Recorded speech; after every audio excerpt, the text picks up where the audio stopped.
if you remember from the last tutorial, we just had a brief introduction to the reactivity series, and we basically concluded that anything below carbon here on the reactivity series, if it was a metal, would have to be chemically extracted using a chemical process.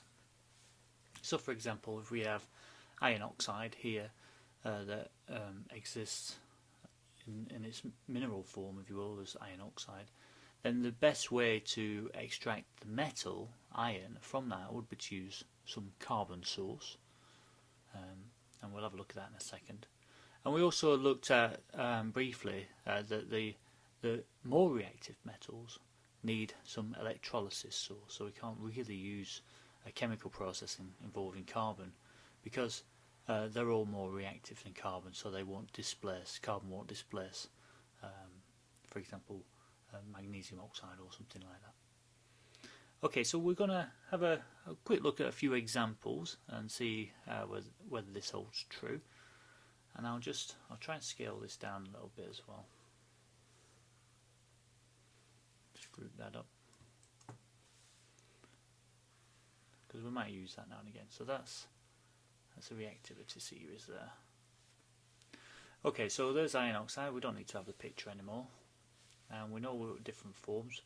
And looking at the reactivity series straight away, we can see, if we just grab that and bring it up, have a look at the reactivity series. Iron's here. Okay, it's just on there on the reactivity series. So it would be good to use a carbon source to extract iron from iron oxide.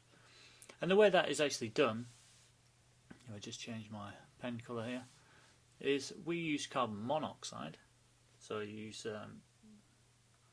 carbon monoxide there and react that with the iron oxide, and that gives us iron and carbon dioxide. So the oxygens are extracted using carbon monoxide there, and then it's just a matter of balancing the equations back up. So we started off with 2 lots of iron there, so we need to have 2 lots of iron produced in the end.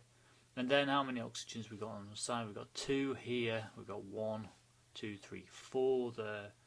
So we need to somehow work out how many oxygens and carbons to have in the end. And so we have 3 moles of that will give us 6 oxygens. So if we're going to have 6 oxygens, we need to add another 3 there. And now we also need 3 carbons, so, and that's the equation balance there. So we've got 3 carbons, 6 oxygens, 2 ions. So it's fully balanced. And that's all because carbon's actually more reactive than iron, and so carbon will extract the oxygens from the iron, and then we're left with iron there. So let's have a look at another example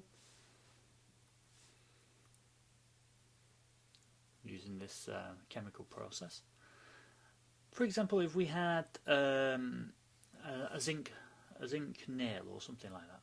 So we've got zinc, and we drop that in a solution of copper sulfate. What do we think is going to happen?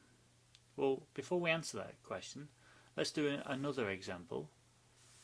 And in this example, we'll use copper in zinc sulfate.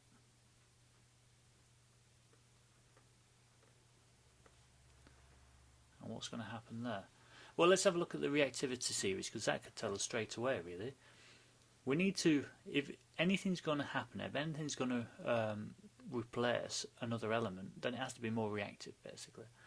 So is zinc more reactive than copper in this process? Let's have a look. Well, zinc's here and copper's at the bottom, so zinc is more reactive than copper. So this should proceed to give us copper plus zinc sulfate.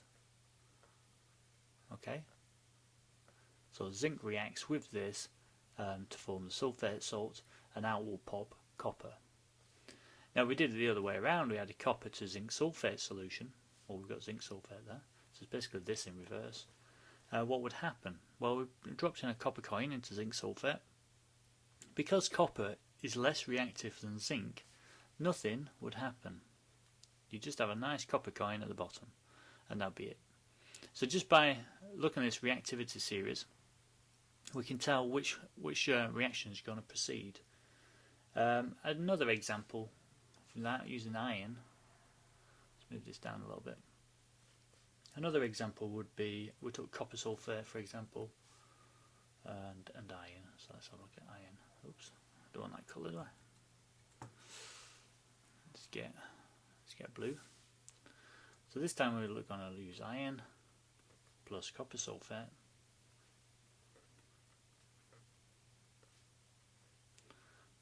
So we dropped a nail into copper sulfate, an iron nail. What would happen?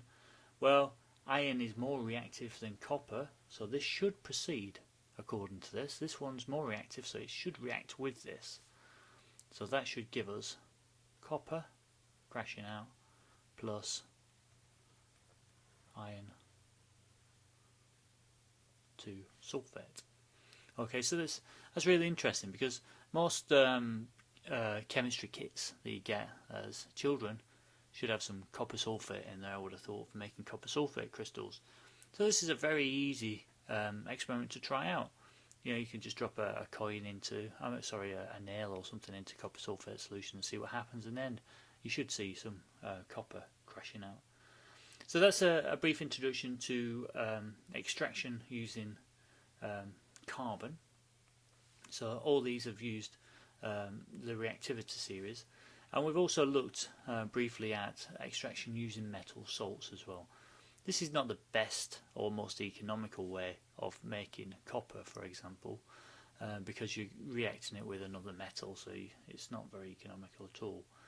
The most economical way is actually to extract the metal using carbon if you can. And because carbon is right at the top there, carbon will react with all of these metals to give you the metallic substance from the salts.